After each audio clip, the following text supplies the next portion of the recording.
Olá, tudo bom? Meu nome é Eliane Roseli Rames e eu gostaria de conversar com vocês hoje um pouquinho sobre doenças sexualmente transmissíveis. Essas doenças, ou as DSTs, como vocês já devem ter ouvido falar ou já conhecem algumas abordagens, a gente sempre fala sobre elas nas Cipátimas e hoje a gente veio para participar da Cipátima de vocês, principalmente para trazer esse recado sobre as doenças sexualmente transmissíveis. Nós vamos falar sobre elas e mais especificamente um pouquinho mais sobre a AIDS, né? Que também é uma DST, mas ela tem algumas diferenças, por isso que a gente vai abordar elas separadamente.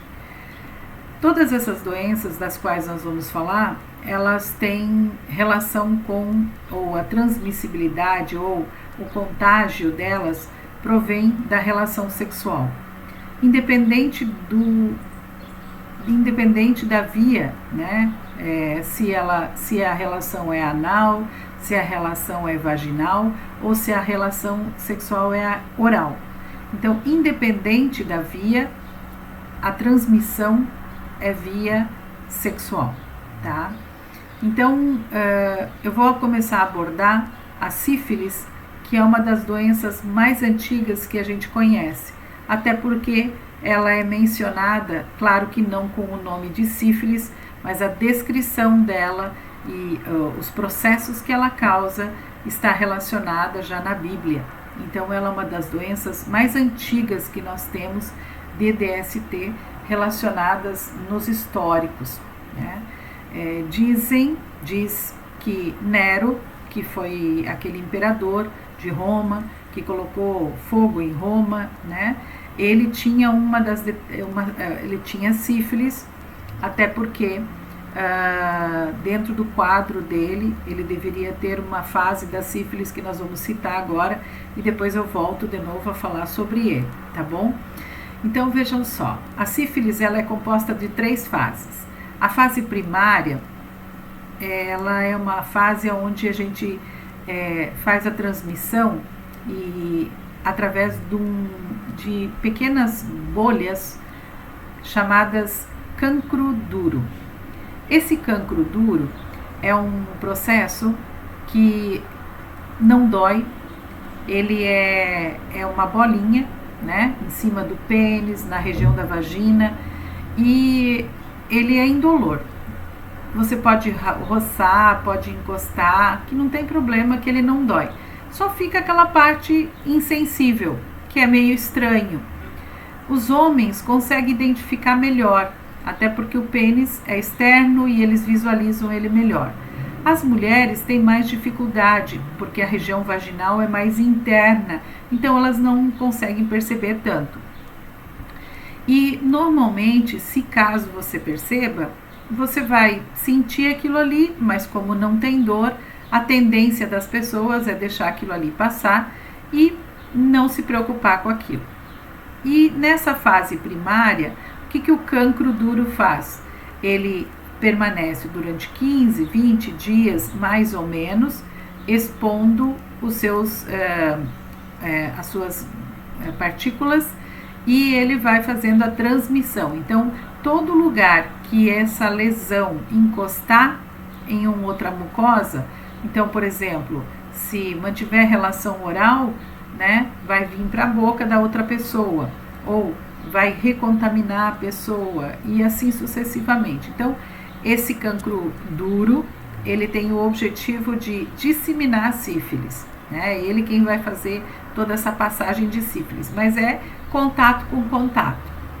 Após esses 15 dias, 15, 20 dias mais ou menos, a fase primária, ela desaparece.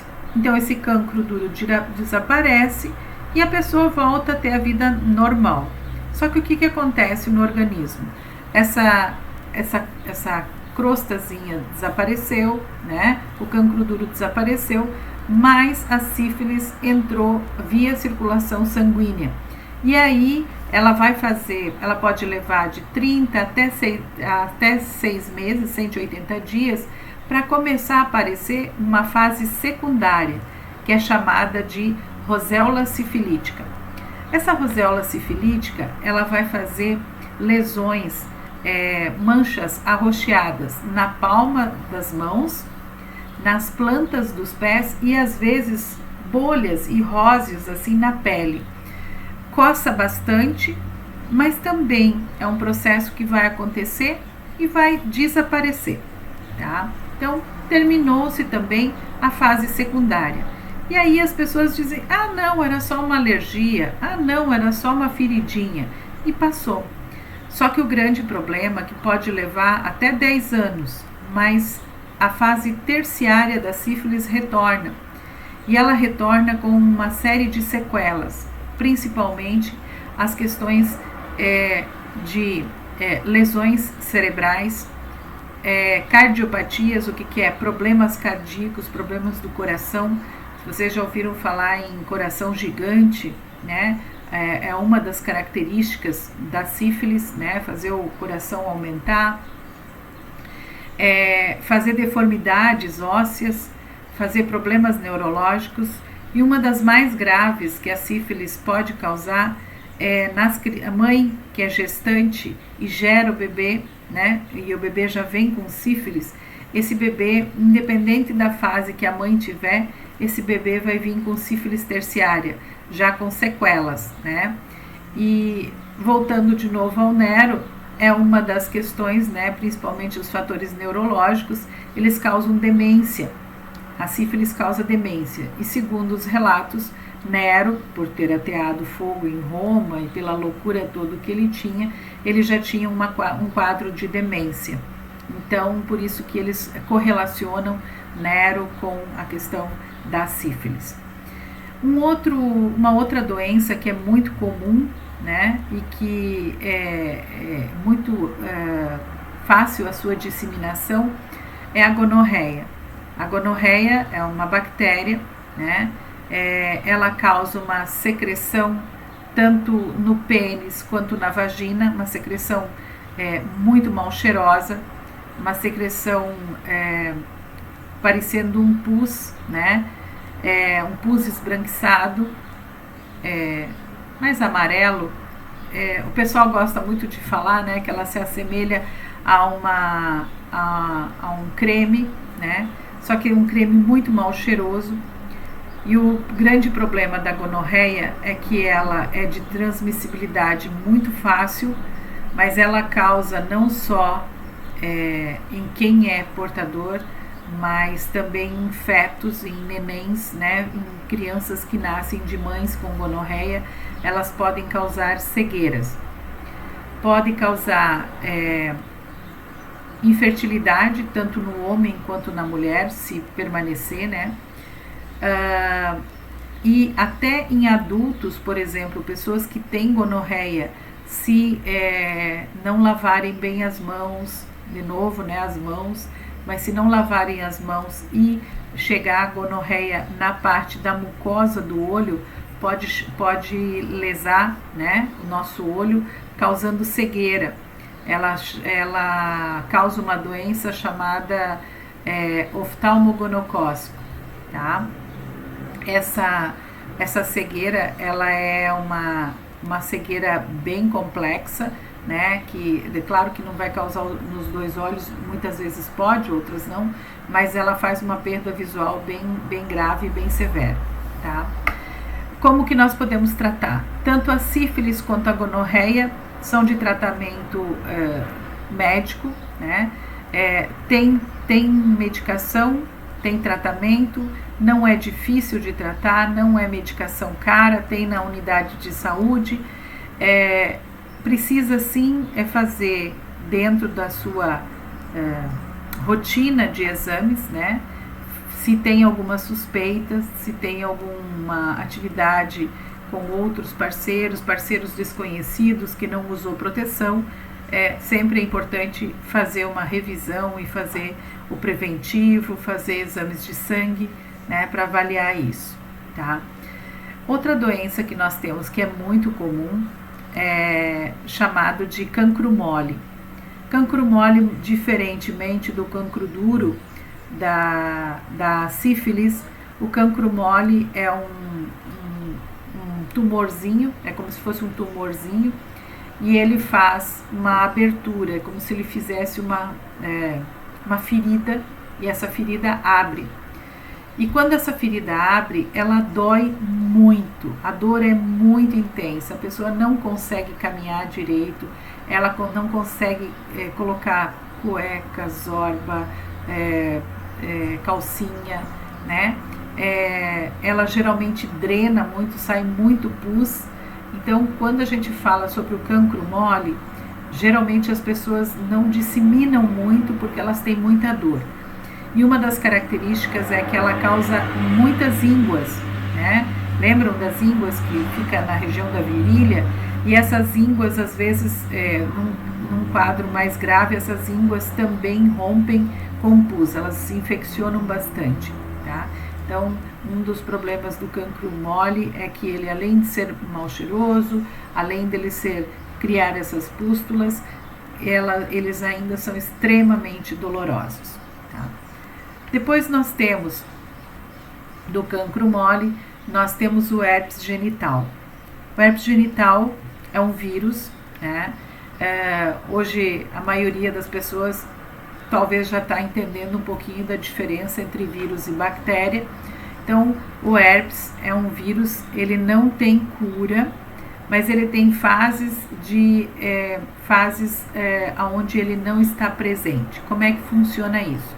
O herpes, ele é comum, ele é diferente da família do herpes labial, eles são primos, mas não tem nada igual, não são iguais, a transmissão deles é só sexual, né? Não tem nada a ver com o herpes labial. O herpes genital, ele também causa muita dor, ele causa coceira e ele causa pequenas bolhas, né? E quando essas bolhas rompem, ele causa muita coceira e muita ardência. E o herpes só é transmitido no período em que essas bolhas estão presentes e estão rompendo. Então, dentro desse quadro, o herpes genital, ele faz a transmissão através dessas secreções das bolhas do herpes. Um outro processo que é bem importante a gente comentar é que ele é uma fase, ele é sazonal. Então, por exemplo, quando que o herpes aparece? Eu me contamino com herpes, eu vou curar, posso tomar remédio? Eu posso tomar remédio do herpes, melhorar a sintomatologia do herpes, mas eu não vou matar o herpes. Ele vai simplesmente ficar hibernando, ficar, né, em estado, na saúde, a gente chama de estado de latência, porque daí eu tenho defesas que me defendem contra o herpes. Quando eu tenho uma gripe, uma doença, ou eu estou em um estado mais preocupado, com alguma coisa que não está legal no meu organismo, quando baixa a minha resistência, o herpes volta, tá? E se eu mantiver relação nesse período em que eu tenho a fase aguda do herpes, eu vou estar transmitindo o herpes, tá? Então, o herpes não tem cura, ele tem medicações paliativas, mas ele é sazonal. Depois que você tem ele uma vez, você vai permanecer com ele dentro do organismo, mas ele vai aparecer quando você tiver baixa imunidade. E aí ele aparece e depois ele leva um tempo e ele desaparece novamente, tá? Então, quem tem herpes genital vai ter sempre herpes genital. Não tem como a gente erradicar o herpes genital, tá? Ainda não tem cura. Outro que nós podemos falar um pouquinho, e ele já é conhecido, bastante divulgado, chama-se condiloma culminado. O condiloma culminado tem vários nomes populares, crista de galo, eu agora não lembro de todos, mas tem vários, tá? Mas uma das couve-flor, eles chamam ele também. Então, por quê? Porque ele cria certas verrugas esbranquiçadas na região da vagina, na região do pênis, na região do ânus e mais raramente na boca. Na boca é muito difícil, mas nas regiões tanto vaginal quanto anal e peniana é muito comum, tá? E o condiloma culminado também é um dos responsáveis, é um dos tipos responsáveis que vai causar o câncer de colo de útero, porque ele é o que, né, que é o nosso papiloma vírus que a gente fala, né? Papiloma vírus humanos, que é o HIV, que é o HPV, perdão, que é o HPV. Então, o HPV é responsável pela alteração das células da região do colo do útero, causando o câncer de colo de útero nas mulheres. O condiloma, ele é uma doença muito quieta. Ela é quietinha. Ela, em alguns momentos, o condiloma, quando ele é esse nível de condiloma que é o do HPV, ele não incomoda, ele não irrita, ele não faz nada. Quando ele é do tipo do condiloma, quando ele chega a fazer a questão das feridas, quando ele faz essa questão das verrugas, ou que eles chamam de couve-flor, ele faz o mesmo processo que o cancro duro.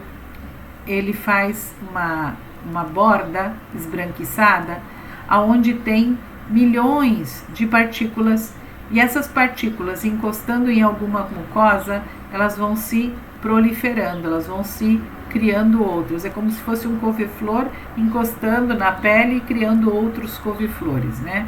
Então, assim falando, é um pouco mais difícil. Às vezes é bom a gente mostrar. Eu gostaria de mostrar, mas em outro momento a gente vai estar conversando com vocês e mostrando. Então, o condiloma, ele também é fácil fazer o tratamento dele, não é complexo, possível, né? Ele tem níveis de tratamento vários, depende muito do nível também de contaminação de cada um, tá?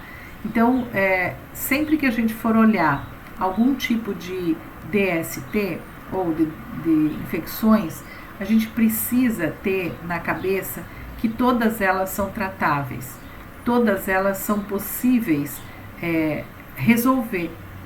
Então, eu tive uma questão de contaminação, eu preciso ir procurar o meu médico. Não procure a farmácia, não procure um amigo, não procure ninguém que não seja da área. Por quê? Porque muitas vezes até pode ter uma falsa sensação de resolver o problema, como no caso da sífilis, né? Eu vou lá, procuro um farmacêutico, um amigo, o amigo da farmácia lá, e ele me dá um remédio para alergia, por exemplo. E eu passo, né, na pele, na fase secundária, eu passo ali na pele, passo na mão, nos braços, e dali uns dias desaparece. E isso é muito interessante, porque daí a gente tem a falsa sensação que resolveu o problema, e não é verdadeiro, tá? Então, e ele vai ir para a circulação sanguínea e pode se alojar em lugares estratégicos, como o cérebro, como o coração, como os ossos, né? E isso vai me trazer sequelas. Então, é bem importante que a gente sempre tome a decisão correta. Quando eu tenho alguma coisa que eu não estou entendendo, eu não estou me sentindo bem, eu preciso procurar um médico. E eu vou procurar o médico, ou pode procurar um médico conveniado, pode procurar um médico da unidade de saúde, né? Sempre procurar atendimento. Descrever, não ter vergonha da questão da descrição, até porque é uma coisa íntima, é uma coisa pessoal, mas não se omitam de procurar ajuda, porque às vezes pode ser tarde, né? Muitas vezes já tem algumas sequelas instaladas. Então, é bem importante a gente sempre buscar ajuda. Uma outra coisa que eu queria comentar com vocês é sobre o HIV. Por que a gente deixa o HIV um pouco fora das doenças? Porque ele não tem cura e ele não tem fase de lactência. Até tem uma fase de lactência, mas não é como o herpes. Ele também é um vírus, né? O HIV também é um vírus.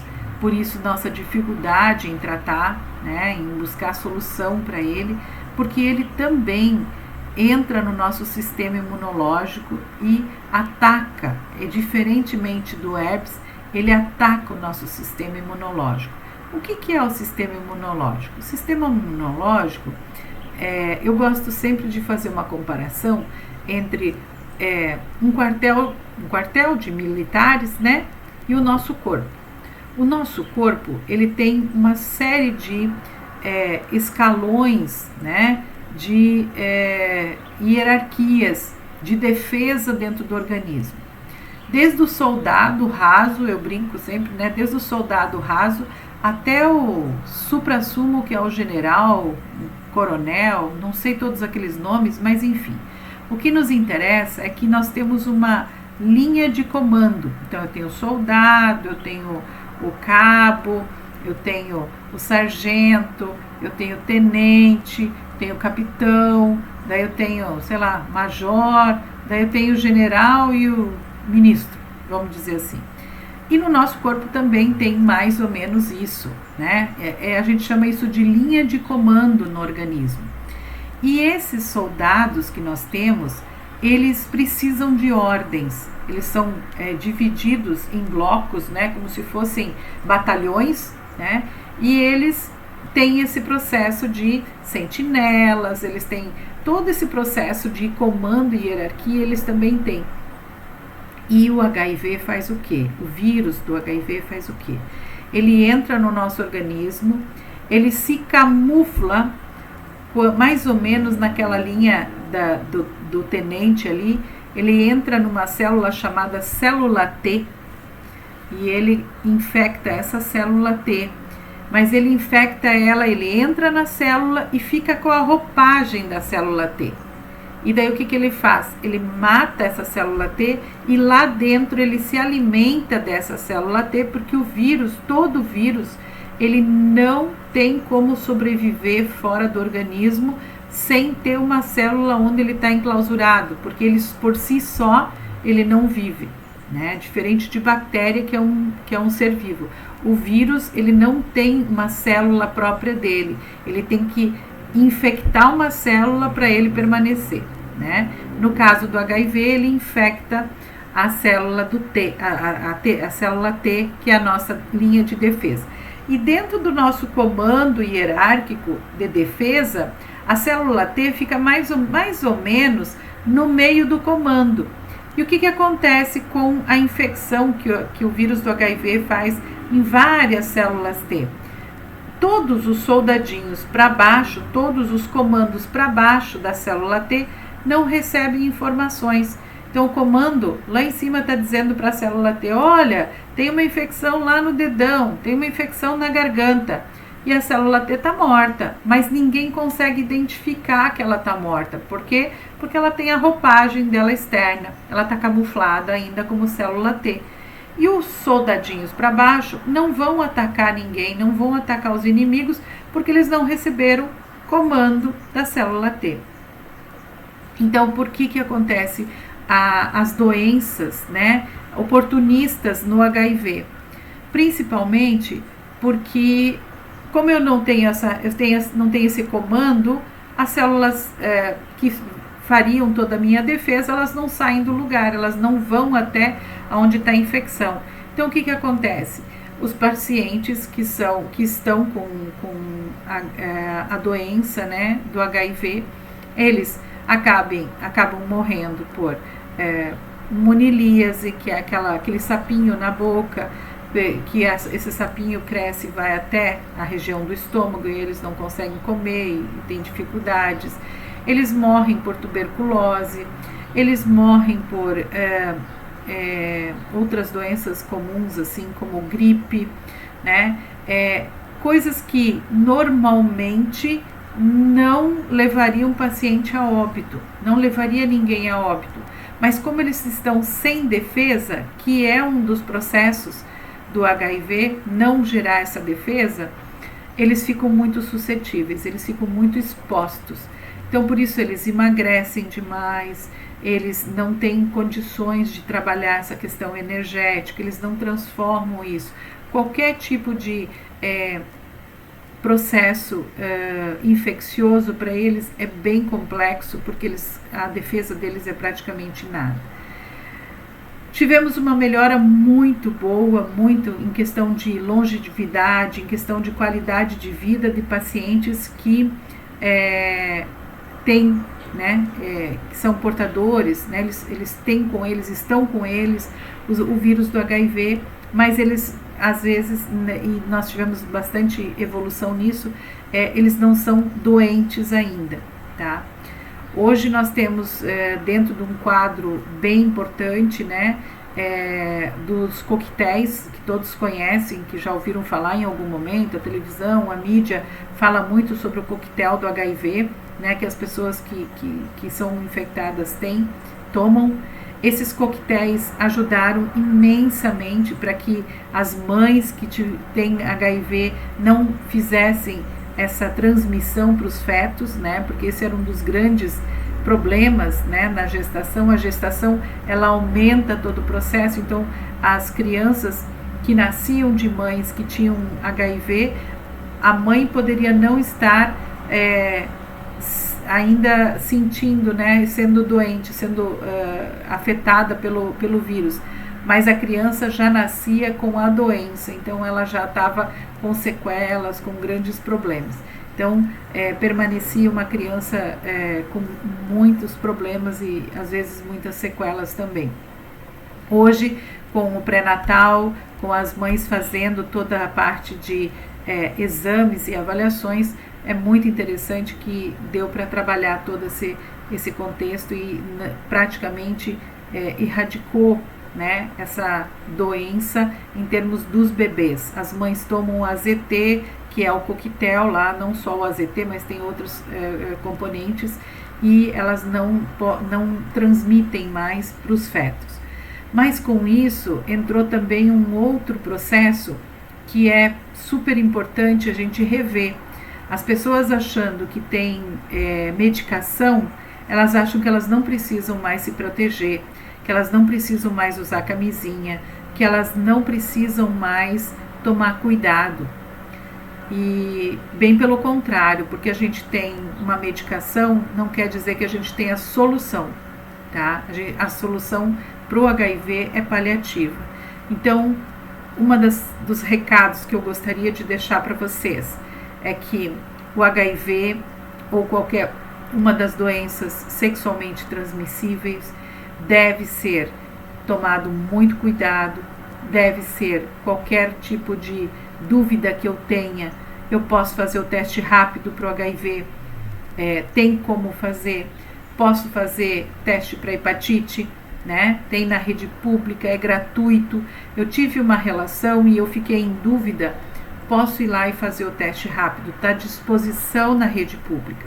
Então, entrem em contato, conversem com o médico que está próximo de vocês, a enfermeira que estiver próximo de vocês, vão até a unidade de saúde, conversem com a enfermeira da unidade, ou quem tiver dúvidas e não quiser ir no seu unidade, ou não quiser, nós temos ali no Centro de Investigação Epidemiológica, que fica ali na Dom Batista, aqui em Joinville, fica bem próximo, eles atendem no período da manhã, é só chegar lá, conversar com o pessoal e eles fazem ou um agendamento ou já fazem um atendimento, então eles nunca deixam as pessoas sem resposta.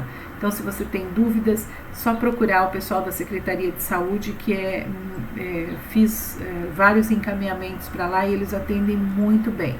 Então, assim, não fiquem na dúvida, se tiverem dúvidas, procurem ajuda.